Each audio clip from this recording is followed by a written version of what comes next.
There are three types of fraud that come up on your exam: actual fraud, constructive fraud, and negative fraud. First, let's talk about actual fraud. Actual fraud is an intentional misrepresentation or representation without any regard of the actual facts. It can also be a promise made without any intention to follow through with that promise. Essentially, you are just straight up lying.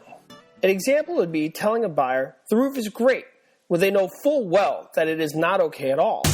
It would also be actual fraud for the agent to say, "Do not worry about the roof. If you buy this house, I will personally fix it. You have my word," when they do not have the ability to fix it, or do they have the intention to fix it.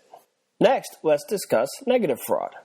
This occurs when an agent does not disclose a material fact in order to enter a contract. The agent is doing this knowing that lack of knowledge of this fact can cause the other party to be in a bad situation with respect to money, damage, or even personal harm.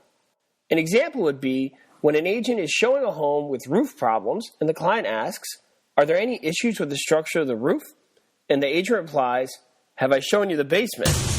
in an effort to avoid talking about the roof. Lastly, we have constructive fraud.